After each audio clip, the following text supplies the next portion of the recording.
interview from heavyweight MMA today with UFC Fighter Steve Erceg, and I've even got your shirt on, ready to rock and roll. How are you, bro? Good. I love it. I'm in the suit as usual. Yeah, quite a few people actually like the shirt. Even guys that don't know who you are, they're like, "What's that shirt? Looks cool." Yeah, bro, bro, I was listening to a couple of your interviews, and you said life is good, bro. Life is good for you at the moment. Sounds positive. Tell me about your life at the moment. What is good about it? I mean, I feel like I live a pretty good life as far as I'm doing what I love to do. I'm training every day.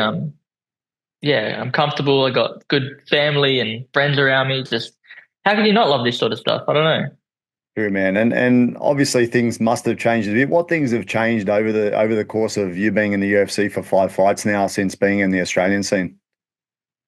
Yeah, obviously I get recognized a little bit more. So, um, yeah, sometimes I'll go out and I forget, and then I get rushed by a few people. Oh, can we have a photo? That sort of thing. So that's definitely different. And then just yeah, getting more mature as far as fight prep and nutrition and all that sort of stuff. Like I've always felt like I've been pretty cerebral when it comes to my training, but as I get older, I think you realize more of your faults and that sort of thing, and you just dial everything in a little bit better, a little bit tighter.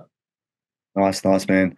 It seems like a bit of a whirlwind affair so far, man. I mean, at 1 minute you're just on the Australian scene, next minute you're fighting like the best of the best in the world scene, man. It must seem a bit strange, like to just be thrown into that, is it?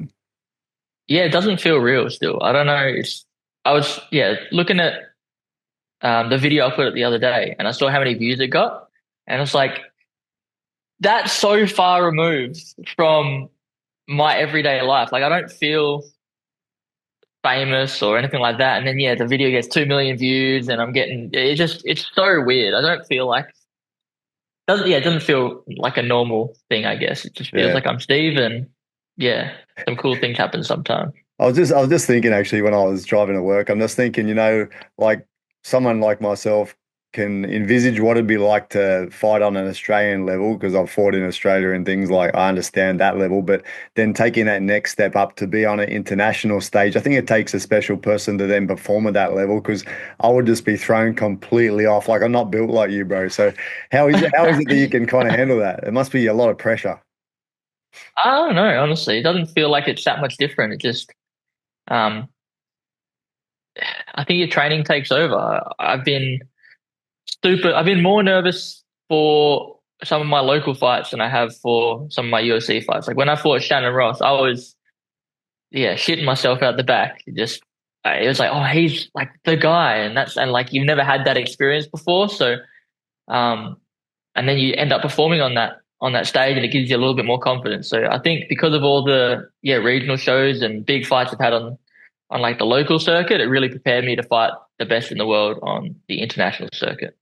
Nice, man. Which brings me to the boring topic for you, fighting Moreno, bro. That must be a bit boring in a way because you're going to be getting asked millions of questions about it. But sorry, I have to do it to you. 29th of March, Mexico City, Brandon Moreno. It's a huge fight, man. It's as big as any fight you could pretty much get in your division, yeah? Oh, it's absolutely massive. I've wanted to fight Moreno for a long time because obviously he was a great champion, he's a great fighter, nice guy. And I mean, I get to do it in Mexico in front of his fans, and he's going to be huge. Like you watch Canelo fight in Mexico, you've watched all these massive boxing fights, or I have at least my whole like adult life, and yeah, to be there and experience it for myself is going to be special. Man, I know you're a pretty nice guy. I can't imagine that have too much to hate, but the Mexican fans are very emotional, and they're very like strong supporters of their own people. If you look up, I actually looked up Mexican fight brawls and stuff, and there's heaps of them from football brawls to UFC. There's pictures of UFC fights in Mexico before. Yeah. Have you anything in your mind about being prepared for that, the hostility if it happens? Yeah. I mean, if there's hostility, that's yeah, cool. I don't care. Like I'm there to fight, and if there's hostility after, as long as I don't get stabbed, I'm happy. That'll be a bonus. That'll be a bonus. So, obviously Moreno is known for heart and durability, bro. Any ideas how you're going to get through his resilience, man? Is that anything you've taken into account particularly for this camp, or you're just going to be doing your normal prep in terms of resilience and preparation? Yeah, it's just normal prep. I mean, I expect everybody to be resilient at this level. So I'm going out there prepared to go 5 rounds really hard to get punched, to punch him back. And yeah, we're going to find out who wants it more, really. I think I do. Yeah, bro. Hey, he's a funny little quirky character, right? Loves his Lego and stuff like that, bro. I was just thinking if he spent a day making a nice Lego display, and you're in the room with it, what would you do to it, bro? Would you do anything? Would I actually do anything? Probably not, but I'd love to just, yeah, break it in front of him. Just to build up some, yeah, animosity for no reason. That'd be, yeah, Yeah. good fun. All in good jest. But for now, you wouldn't have much animosity, right? It'd just be two Nah. skilled fighters, two nice guys going up against each other in a competition, right? Yeah, no, I like the way he carries himself. He seems like a nice guy, obviously a ruthless competitor. And that's all I look at myself as well. So there's no actual animosity except for the fact that I want to win and he wants to win. And we Yeah. can't both win. Something that popped in and listening to your interviews too, talking about animosity. I heard you've got a bit of animosity towards people that don't park their trolleys in the trolley bay. There's no need for it. I just don't get it. Just put it away. Why make somebody else do that job? It's so easy. True, especially when you see them rolling around the car park and hitting cars and shit too. So, Yeah. in your mind, what would be a key move you would take on a someone who doesn't put their trolley back, bro? What would be the key attack? As soon as I key attack, well, usually I'm still polite and I look at them so they know they're an idiot and I put it away for them because I'm a nice guy. But what do I envisage in my head? Throwing that trolley through their windshield. That's all I mean. You could always do a Bass Rutten and get their head and go, "Don't you ever hit the trolley here again." Yeah. Why not? Why not? And bro, getting married later this year, congratulations, a good thing. Yeah, thank you Trying to very think much. of questions away from your fight a little bit, and just thinking, what's the most annoying habit that you have, and Caitlin, and one that, and how is Caitlin going to live with that forever? Most annoying habit that I have. Probably because my nose has been broken before. I can't breathe through my left nostril that well, so it always feels like it's almost open. It's like I can almost breathe through it, but I can't quite. So often I'll be doing trying to clear it. And how's she gonna deal with it? I don't know. She's gonna have to get earplugs or something. I don't know. It just yeah, it's I try to catch myself doing it, but apparently I do it quite often. I think you could always look at that corrective surgery. I know Rogan had it done at one point, but you wouldn't be doing that yet, obviously, in case it happens again. But yeah. Exactly. On that, bro, a stupid question. Do you snore as well? Because you can have obstructed breathing, right? I don't think I snore too often. I think I'm Yeah. usually pretty good. Yeah, every now and then, but not often.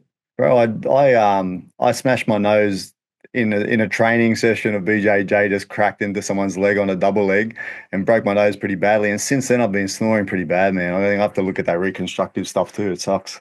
Anyway. Yeah, apparently, yeah. Anytime you snore, it's yeah disrupting your own sleep, which is not very healthy for you. So That's true, you man. look into it if you can. Yeah. Yeah, bro. So, you're looking at hopefully fighting between 2 and 3 times this year. I heard you mention, just try and get the fights up, get the experience up, which is something you've only had 5 fights in the UFC and you're up near the upper echelon. So, getting that experience is very valuable at this point, right? Yeah, for sure. I mean, the more gangsters you can fight, the more confidence you have in your ability to hang with those guys. So I've been lucky that, yeah, I've fought Murderers Row pretty early. That's only given me more and more confidence. So I'm confident that I can hang with Moreno and beat him up. And when that happens, I'll be even more confident that I can, yeah, again, move towards Pantoja again. I can fight Kai again. If whoever I need to fight, I'll be confident that I can hang and, yeah, beat him up. Yeah, and I heard you say that you're not in a rush to get back to the title. It's just a matter of facing who's available at that upper echelon to gain that experience, right? Which will prepare you more and more for the next fight and for the title once you get there. Yeah, exactly. I think the flyweight division is a bit cluttered at the top at the moment. You got Cart waiting in the wings. You got Royval waiting in the wings. You probably got Kai fighting Pantoja, and so everybody. There's a few guys at the top that should be kind of next, and so I just need to make sure that I fight as many of those guys as possible and put myself back there.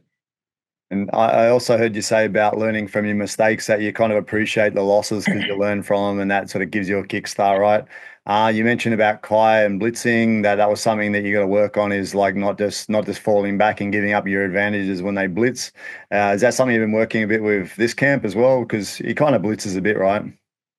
Yeah, for sure. I've been working on it. I think if I every time somebody blitzes, if I have to give up all the cage control I just got, it's like a massive disadvantage. I've put on all this work just to lose it because they want to rush me all of a sudden. So if I can not only nullify the blitz, but then exploit the blitz, it just puts me in a better spot. And then, honestly, if you can hit somebody coming in running at you, that's when knockouts happen too. Just all that, it's like a car crash, like both of you coming together at the same time, and amplifies my power. That's a matter of counter striking, then move forward, and also probably angling to not get hit at the Of same course. time. Right? Yeah, nice. Yeah. Bro. Anyway, man, thanks for your time. Just wanted to catch you for a quick update, and best of luck in this fight. I can't wait to see you smash him, even though he's a nice guy. I want to see you get up there and take the win and move one step closer to the title shot again. No, thank you very much. Appreciate it. All right, thanks, bro.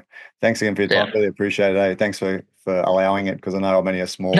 Always. You're in the big ones now, bro. I've seen you in some nice interviews, so yeah, cool. No, of course. You've been helping me out for a long time. So anything I can do. Yeah, I feel more invested, bro. When I've got guys like you and Jack Jenkins, a few of the guys that I started talking to a long time ago, it's really cool because you feel really like nervous and involved in the fights and everything. It's cool. It's cool. Yeah. Yeah. No. Awesome. Thanks, bro. All right, man. Thank you. Take care. All right.